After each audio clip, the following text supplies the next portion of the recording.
You straight up cuckooed that dude, bro. Oh my God. You've got all your Charger gear on because feeling fresh as hell. Well, you guys better enjoy it. The fans loved it. You have to love what you're seeing on tape if you're a Chargers fan, especially for the future with Justin Herbert. On the move and throws and touchdown. Do this is together. Players, coaches, staff, fans, together we can create something truly special. Stay tuned for some good content.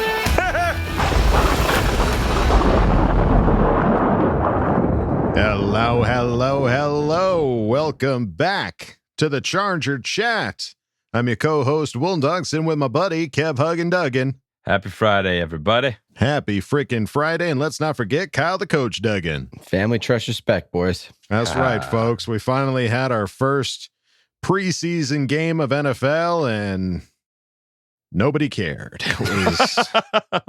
It was Zero just F's given. Yeah, 0 F's given. We watched it for the fact that we saw some pigskin being thrown, but at the end of the day, it was a who cares kind of game.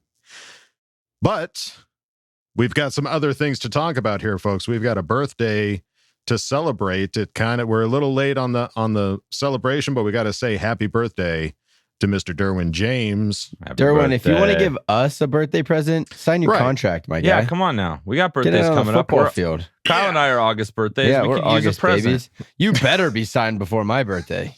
You better be signed by my birthday. It's a couple days from now. You better pull it together, Darwin, man. Please. Lock That's all it I up. want. Please. Yeah, for those that haven't seen, Darwin has still not gotten a contract signed. One of the things that I think is kind of interesting about Darwin not signing his contract yet, apparently his agent is the same agent as Deshaun Watson's, and Deshaun just came off of a fully guaranteed contract. So there's a bit of speculation that he's trying to get a Darwin James fully guaranteed contract going. There's no way. He's been hurt through 75% of his career. I know. He's going to maybe need to that's do the it, problem. though. Maybe it's like That's the what I'm stipulations in like, hey, if you get hurt, this and that and the other, we can guarantee this much unless this, that. I mean, who knows? There's so much stuff. Right. It's completely apparently you can put speculation. in homework into contracts now. So who knows what they're trying to add in there. Yeah, and then Telesco was on the McAfee show, and he's like, we expect to get it done. It's taking a little longer than we like. So that's clearly it's on the agent camp. It's on the agent camp. And that guy's preoccupied because you heard all that stuff about Deshaun Watson getting 6 games, and now the NFL's like, no, not really. We're going to do this ourselves now. So he's probably a little distracted. I didn't hear that. Is the NFL going to try to impose more? I saw an indefinite. Yeah. I saw somebody post. The NFL is wanting an indefinite. They're what's the word? It's some kind of technical term used in a trial, but they're trying to get more games. There's like 6 is not enough. It needs to be indefinite. Yeah, so we'll see what happens with Deshaun. But yeah, I think it was interesting to see that they both share the same agent, and obviously the guy was good enough to get Cleveland to give him a fully guaranteed contract. So yeah, he's probably a pretty good agent, my guess. Yeah, so obviously it's in stipulations, it's in contract terms, and what's guaranteed, what's not guaranteed, blah blah blah. So hopefully they get it all squared away. But let's look over at some other quotes that was coming out of training camp. Coach Staley had this to say on Justin Herbert and the offense through 7 practices. A much more confident unit than it was a year ago. They have very good operation and chemistry. It starts up front. The confidence that that group has playing together. They're playing physical up front, a clean operation, and they're blocking good players. I can really see how they're playing together. I think the skill players are very sure of who they're playing with. I think we're able to call a much larger menu of plays for these guys. Justin has improved so much too. They're a tough cover. I knew that last year in camp. Each and every day, I was like, hey, this is a tough cover. But now it's so much tougher because they know they now have an ever further command of the system. Now they're able to play even more confidently, really excited about where they're at, and they have to continue to improve. I mean, so what's what everyone said. That's what everyone said. Give him 2 years and a system. He's gonna get better. They're gonna all get better with that. Mm-hmm. So that's what I was gonna say. See Justin, yeah. It's like this is the first time he's ever had back-to-back years with the same coordinator. Mm-hmm. That smart of a guy. Let him kind of hone in to one system. And yeah, that's why I was a little shocked at the beginning of camp when they said the defense was kind of tearing it up. Because I was like, yeah, I get it. Most of the time the defense is ready to go a little bit quicker. But with such a big turnover in guys and with the consistency of our offense, I mean, outside of Gerald Everett, it's pretty much the same specialty guys. Same unit, yeah. Right. Yeah, so I was expecting them to be going a little bit quicker, but maybe it is because they're adding even more than we had last year, which is also exciting. Yeah, absolutely. Full menu. I like the full menu, top to bottom. It's like that In-N-Out hidden secret menu, you know? Oh, there you go. Yeah. This year they got the animal fries 6x6. and the grilled onions and getting the pickles on the burger. They're getting all of it this year. It's not just the whole shebang. Not just the number one. No. We're not Double double's not good enough. Nothing wrong with the number one, but if you Nothing can wrong. No. You gotta have the basics. Gotta have the basics. You can get a top. we're all talking over each other.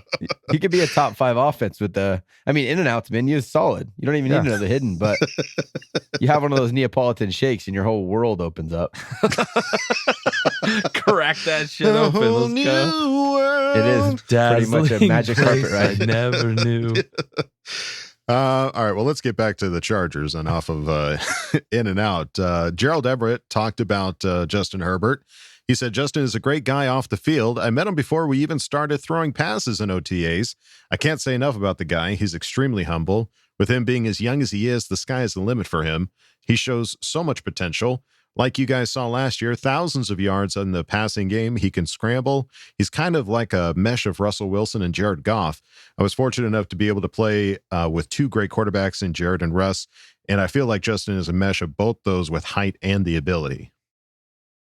Amen, Interesting Gerald. comparison, though. Well, but those are the guys he played with. So if he'd have played with some other quarterbacks, he'd probably compare him to them. But those were some of the guys he worked with. So yeah, I heard Jared Goff, and I was like, Jared Goff is a pocket passer, right? He's just right. And I think he was more looking at his body, that he's a big, tall guy. Right. And Justin's a big, tall guy, but he has all of the athleticism that Russ has that Jared Goff does not have. Yeah. Gotcha. That makes sense. Gerald Everett also talking about developing a relationship with Herbert. Said, we're really trying to gel in any way that we can. I'm not really trying to force anything here, just letting it happen organically and letting Justin do the rest himself. Obviously, he's a great quarterback and a great person. He goes through his reads. With him being as big as he is, he can see the entire field with a 3-step, 5-step, or 7-step drop. Doesn't matter. I think Justin has a great feel for the game. So being a part of the big boy club, you kind of you don't think about that. Like people, how tall he is and how like literally seeing over the line, like being able to see the whole field over the top of all these monsters. Like some of these linemen are like 6'9", 6'8". They're huge human beings, and he's still able to do that. So you kind of lose perspective sometimes when you got that high view of the game and you're not at the field level. Right. Yeah, but why are all of his passes getting blocked? I feel like he can see over them better, but they can see him better too.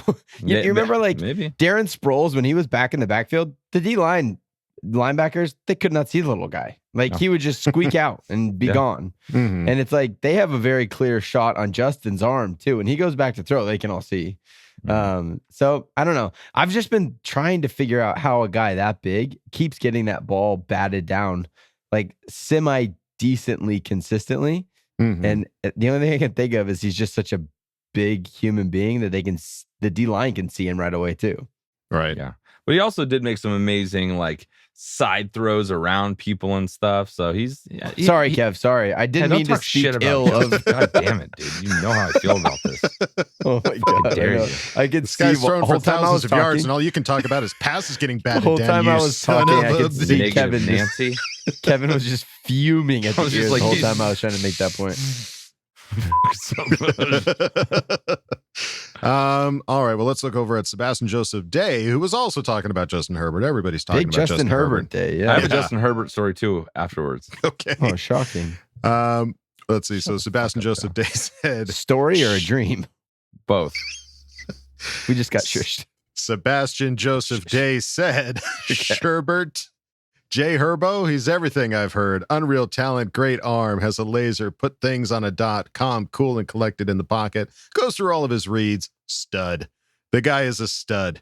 It's crazy because he's a lot bigger than I thought. I remember when I first met him, he came up to me and introduced himself. I was like, dang, this guy is kind of tall. This guy could be playing D end if he wanted to, if he put a few pounds on. He's a stud. I'm happy to be on a team with him. That's for sure.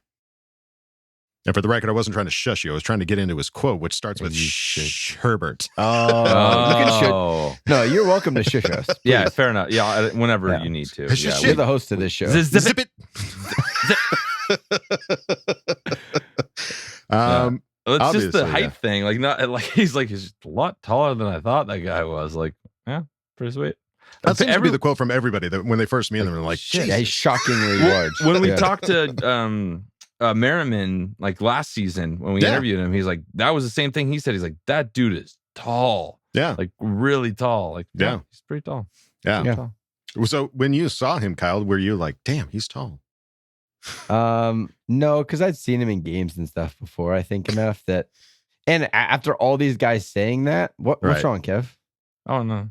Why are you shaking your head? He was giving you a softball to talk about how awesomely tall sorry, he is. I wasn't overwhelmed by your God. You grabbed the ball and you threw it in the ground. You just didn't want to play. Didn't want to play in that sandbox. You didn't see the sun behind him and like anyone listening to this podcast deserves my honesty, and I'm giving my honest reaction. Fair enough. Continue.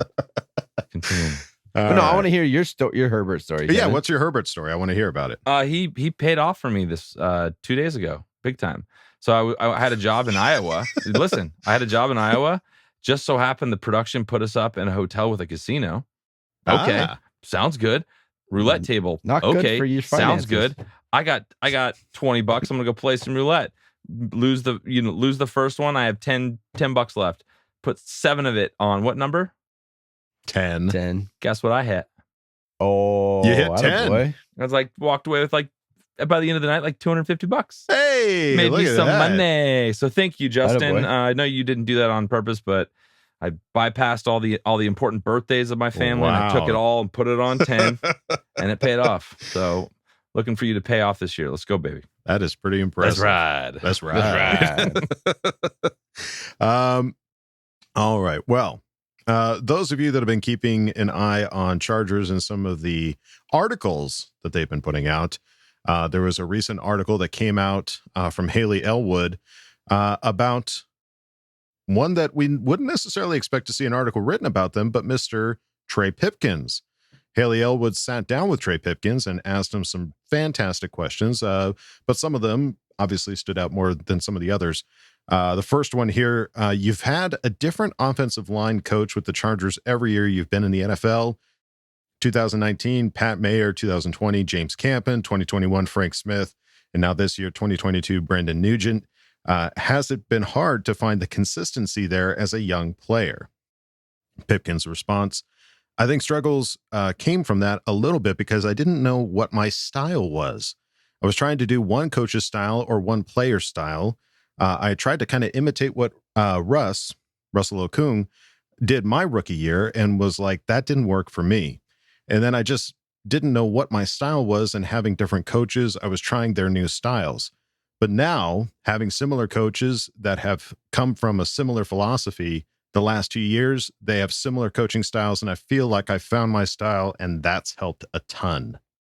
I forgot that he had a different O-line coach every year. I didn't realize that either. Yeah. That was a great question by Hayley Elwood. Like, wow, that's Hayley. A fantastic question.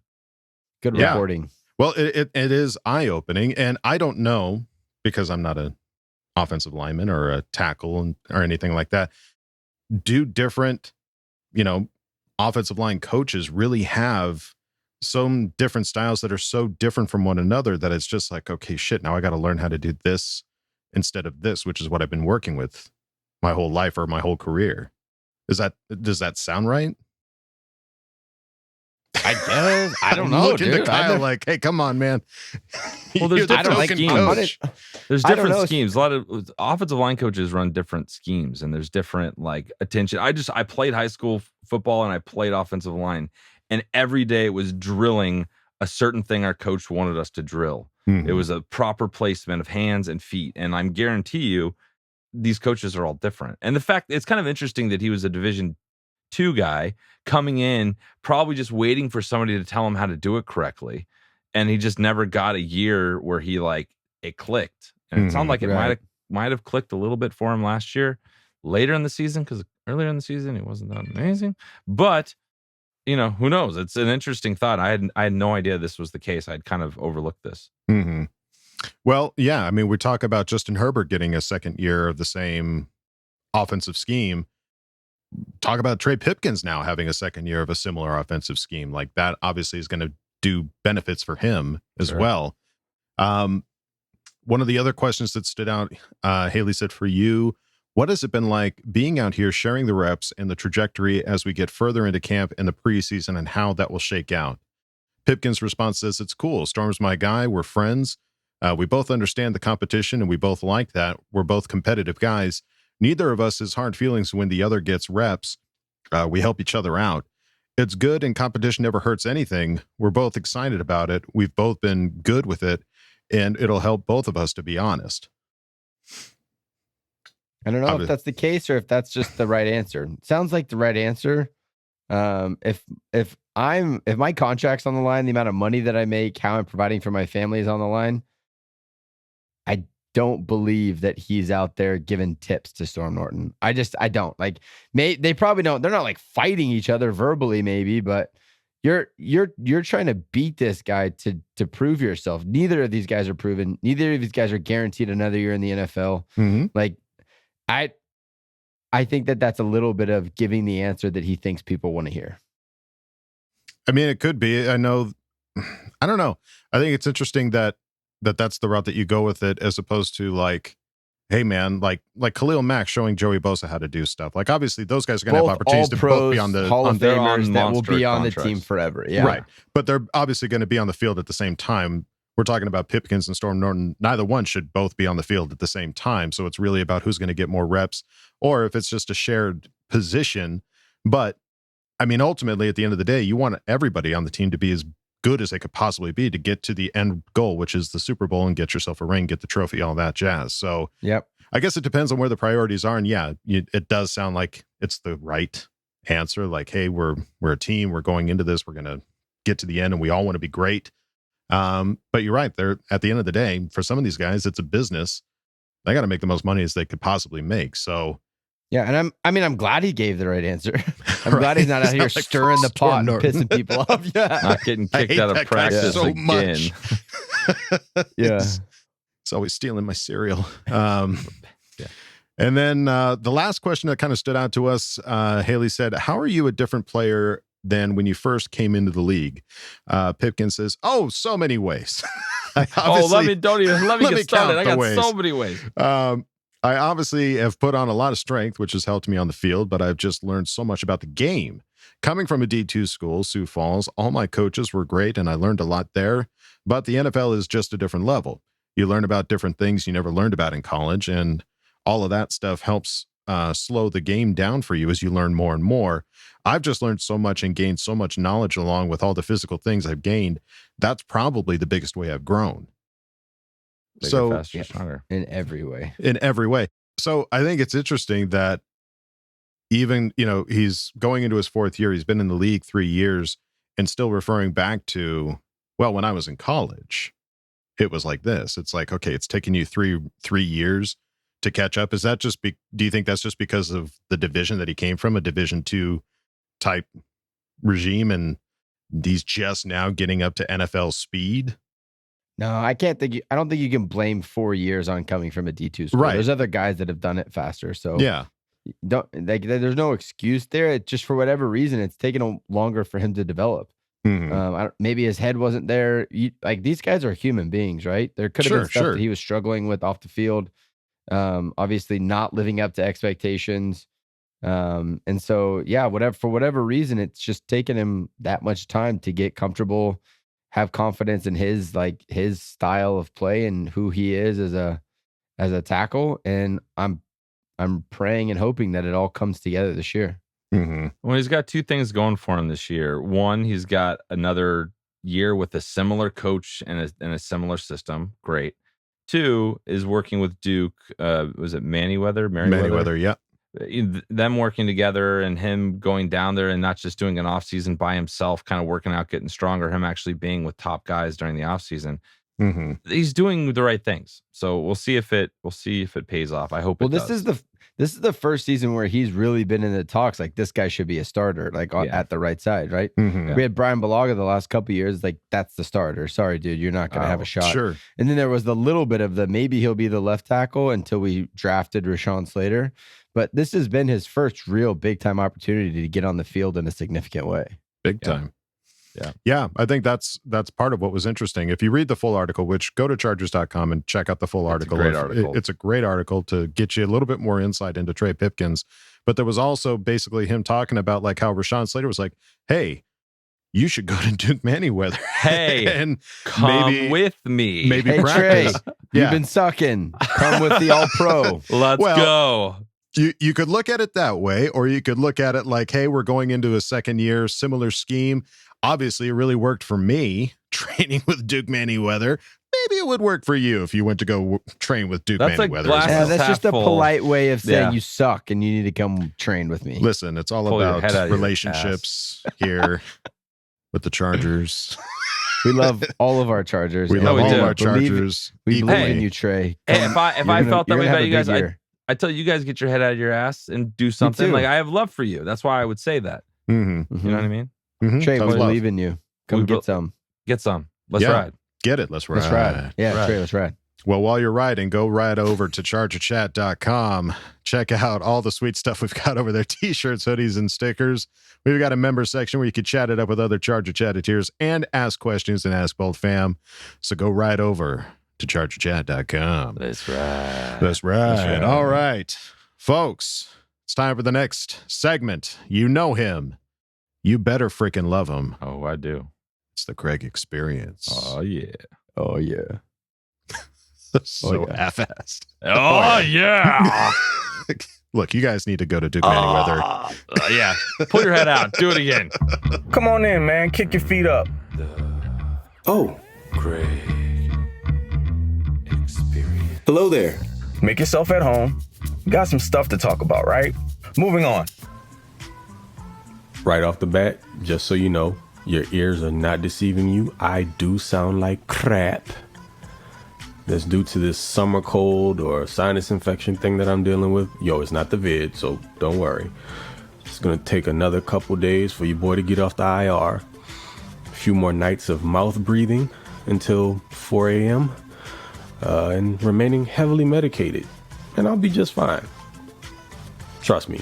I go through this from time to time. I've had sinus issues since I was a child. So that being said, welcome to this audio visual adventure with your boy, CC Gang. The biggest of salutes. And to the rest of the Bolt fam, what is good? You got Craig in Texas. And welcome to another more congested edition of the Craig Experience. And we are within the throes of training camp. So that's fantastic news. No more having to reach throughout the summer for content to discuss. In regards to the Chargers, beating the same topics over the head week in and week out. We got action now, people. And yeah, I know not everything is all peachy keen right now, but your boy's here to set your minds at ease. Well, as much as I can, because if you're a worry wart, I can't do anything to help you out about that. But what's the burning topic right now? Darwin James holding in, waiting for that contract extension. Y'all, it's gonna happen. All right, dude is the centerpiece of the defense. They've made it known publicly. It's no secret. Everybody's expressed how much he means to the team. So I'm sure it's just some probably contract language, stuff like that. And once it gets all worked out, he'll be there. Now, is it really that bad though? I mean, you know, historically, DJ's not had the best of times getting through training camps historically. We do not want to revisit those days, do we? So what's another, few days of him hanging out? I mean, he's present, he's on the field, being a leader as much as he can be, helping out the younger guys, making sure everything is where it needs to be. T's crossed, I's dotted. So y'all chill, enjoy camp. He'll be there soon enough, and just be happy that there's no real bad news. I mean, right now you're just watching some soft tissue injury stuff here and there, but nothing major, so rejoice. But look, let's move into today's real topics, and that's the CKCs, and we got a twofer. Mr. Mark Webb and Trey McKitty, the Georgia boys. Now, as far as Mark is concerned, when he was selected in the 7th round a couple years back, I didn't view him as your typical end of the draft pick. He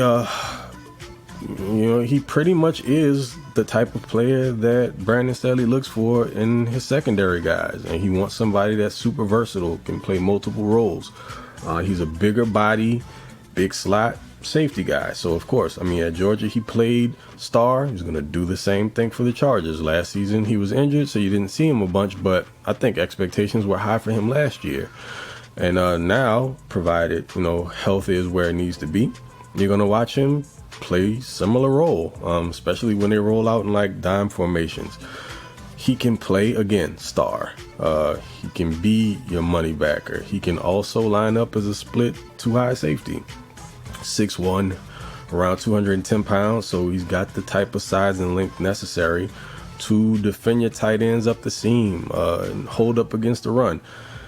And I'm going to say something here that's probably going to be a little controversial, but go with me here. You'll see where I'm coming from in a second. We all remember how it felt to watch Adrian Phillips leave the Chargers and go to the Patriots for shillings. It still hurts to this very day. But the way that I see Mark Webb being used is similarly to AP because of everything that he can do. And the fact that because he's so versatile, he'll take a whole lot off of Darwin's plate for him to roam free around the box and be the rabid Wolverine that he has the ability to be. So again, Mark might help to cover up for the scars or wounds left by Adrian Phillips leaving us for the Patriots.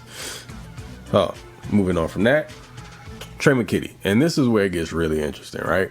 Because Chargers took Trey at a time during a draft a couple years ago where there weren't a whole lot of traditional wide tight ends available. He might have actually been the last one on the board at the time, but it made sense. They needed one.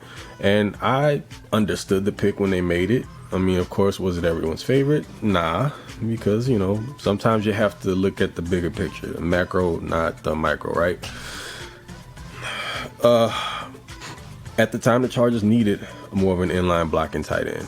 But I'm not sure how much you guys know about Trey's past, but before he was a Georgia Bulldog, he was a Florida State Seminole. And at Florida State, he was deployed much more as a receiving tight end.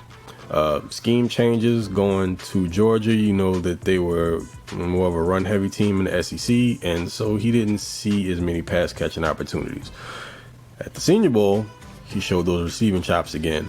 And I know he's dealt with some injuries in the past, but it doesn't look like it sapped any of his athleticism, really. So last season with the Chargers, you watched him grow as a blocker, and he got some opportunities in the passing game. Where I think he fits in this season is, and I actually think it depends on how often the Chargers decide to use a traditional fullback. But I think the game plan is going to vary throughout the year based on the opponent, as any good coach should mix things up based on who you're playing. You don't want to just stick with something because you're stubborn and you think it's going to work. Game plan accordingly. They could use Trey as an H-back. You can line him up or put him in a traditional fullback, and he can lead block. He's shown that he can block very well, pass or the run. You can sneak him out of the backfield. I don't really see you handing the ball off to him. That's going to be reserved for more of your traditional fullbacks, like if, say, a Xander Horvath makes the team. But we'll see how that goes. But as far as Trey is concerned, he provides you multiple options. And just because you see him lining up at the H-back position or fullback, it doesn't necessarily mean that he's going to be in to block. And defenses are going to have to account for that. You start thinking about all the various weapons now that you have to account for, not just a wide receiver, but you got your Gerald Everett at tight end, your Donald Parham. If you go into bigger sets, you can have both of them and Trey McKitty on the field, and that's when things really get to be very fun. Just can't wait. It's gonna be glorious. But I think Trey stands a chance to be really effective in the offense this year, and again, the depth doesn't hurt either, because you never know. It's football. You're bound to have some guys get nicked up here and there, not be able to go on certain weeks, and having quality depth has been an issue in the past, but the Chargers seem to have gotten their acts together in that department. So again, lots to look forward to. Training camp is in full throat. Got some practices coming up against the hated Dallas Cowboys. I don't care. Just get through it healthy and, get some of the younger guys some run, get some game simulation situations. Everybody grows from it, walks away, moves on, get into the preseason, and then on to the regular season. So, that's all I got for you today. I am going to go dope myself up some more and probably pass out. And hopefully feel a little bit better tomorrow. Taking incremental steps towards health. But don't worry about me, guys. I've had sinus issues again since I was a small child. It's something that I understand, cope with. It happens. Yeah, not gonna complain about it. But until the next time, y'all know who it is. Mr. Bull Gang, or Do Not Bang, also known as TOP_FLYT3 over on Twitter. And now that things are ramping up, we can get back to business on YouTube at the Flight Deck Charger to the Game. So be on the lookout for videos coming soon and more consistently at that point. So till the next time, y'all take it easy. Thanks for riding this one out with me, because it was rough. And stay bolted up. Catch y'all in the next one. All right. Okay. Love you. Bye. What a champ, dude. Comes on when he's full blown sick. Like, yeah. We love you, Craig. I will say though, the voice just gets sexier with it. Really does. You've got a tight window of like super sexy voice. So Craig, I hope you're utilizing that to the best of your ability. We appreciate you sharing that with us. But yeah, baby steps. Get better soon, please and thank you. Can't wait to see what you're bringing it over at Charger to the Game. If you guys aren't following them on YouTube, definitely go check them out. Charger to the Game. And another great insight there, Craig. That was awesome. Mark Webb, a guy that we didn't get a chance to see at all last year, and it now wasn't really on the radar, really. No, because he was the 7th round pick. Like, why would he be? So, with Darwin holding in, we've gotten to see a little bit of Mark Webb in this training camp, and so far, everybody's been saying great things about him. So it'll be exciting to see what his role will be once it comes down. That's what I'm really looking forward to with this preseason now, is all of these guys that we've been hearing rumblings on. It's like, all right, now hit the field. Let's see what you can do. Who are you most excited to watch? Our first preseason game is a week, about 10 days out. Like, what position group are you excited to watch and like actually take a look at and see on film? I want to see the secondary, man. Like, I think, this is that weird year where we finally have a roster that's deep. And usually when you watch these preseason games, it's like sloppy football. We don't win most of them. You know what I mean? Just because our depth isn't very good. I want to see us, just from a bigger outside picture, like win games, not play sloppy, and see how good our depth is. I feel like our depth is unlike anything we've had in a while. So, especially in the secondary, he was just, Staley was just gobbling up secondary players this whole offseason, last 2 seasons. So I think that's where it's going to be the most interesting, because he keeps talking about wanting to have versatile guys that he can move around. So seeing where he puts Mark Webb, seeing where he puts some of these other guys and how he utilizes them and how they could help the starters during the season. Big time.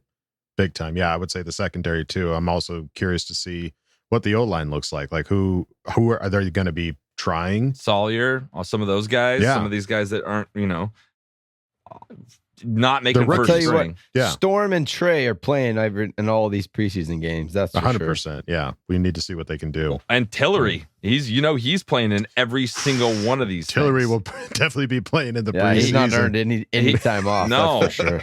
No, and that hasn't been his MO. Defensive guys get a bit more snaps than some of the offensive stars. Right. That guy is fading fast. If he's playing in the fourth quarter of some of these games, the writing's on the wall. Yeah. They're trying to get tape out for him. Yeah. Writing's on the wall. Yeah. So. And Trey McKitty talking about depth, our tight end depth, having Donald Parham, Gerald Everett, Trey McKitty, and we picked up another one, Somerset. He's got a crazy name. Yeah. Oh yeah. The USFL guy. Yeah. So yeah. Ton Sage, of depth in the tight end. Something. Yeah. Something Sage. like that, yeah. So having a bunch of these guys in the tight end talking about, running some possible 3 tight end sets out there, whoa. This is monsters, dude. Parham's like a legit, he was a dangerous receiver for us. Big time. He's so tall. And he's picked up right where he left off before the injury last year. And everyone's saying he's looking great at camp. So that could be a really dangerous, remember the old the Patriots where it was Gonzalez and Hernandez and Gronk. Right. And those two guys, that wasn't nearly impossible to stop. You know what I mean? Right. And that's what, they're still doing over there in New England. That's kind of the move, is to have these really awesome, wide receivers / tight ends that can do pretty much everything. So we'll see what that looks like. I think they'll utilize that for sure. Yeah. Mm-hmm. Yeah. Parham is a veteran. Trey McKitty's coming into his second season. Everett's a new guy, but obviously been in the league long enough. So you've got some vet guys in these tight end positions. It's going to be exciting to see. But not old guys, no. Last year we felt a little old. Yeah. Felt a little old, a little sloppy. Yeah. Pass droppy. 40. Yeah. Yeah. Yeah, you gotta oil them up. 10-man style. That's right. Got to be freshly lubed. Craig. Let's ride. Always. Let's ride. Craig, thank you for taking a look at these guys. Again, guys, if you're not following him on YouTube, you must, or Twitter. Twitter, he's always vocal, and YouTube, it sounds like he's about to unleash the beast. I could tell with Craig when the season gets closer, because his Twitter gets more active. Yes. And it's it's a good feeling. It's like, oh shit, football's close. Craig's he's going off. This is good. So it's top _ FLYT3. Yes. Follow him, please do. It's a must. Yeah, the guy is awesome. So all right. Well, that's going to do it for this episode of Charger Chat. Any final thoughts there, gentlemen? No. Sign the contract, Erwin. Come on. We'll just keep saying it. It'll be just the thing we put think that out in every the universe. episode. Yeah. Sign the contract. Everybody just put the energy out. For our birthdays, 7th and 25th. Who? Yeah, 25th of August. Yes. I thought you meant I was turning 25 I panicked. years old. I was like, did I forget my brother's birthday? I was like, no, my 25th birthday was a while ago. So if you could get August 25th. August 25th. 7th would be great. I'd appreciate it. But get it done by the 25th for the love of God. Jesus, please, yeah. Please. Please and thank you. All right, folks. Well, that's going to do it for us here at Charger Chat. Don't forget to bolt up, because we're ready for any squad, any place. Okay, love you, bye. Okay, love you, bye. Okay, love you, bye.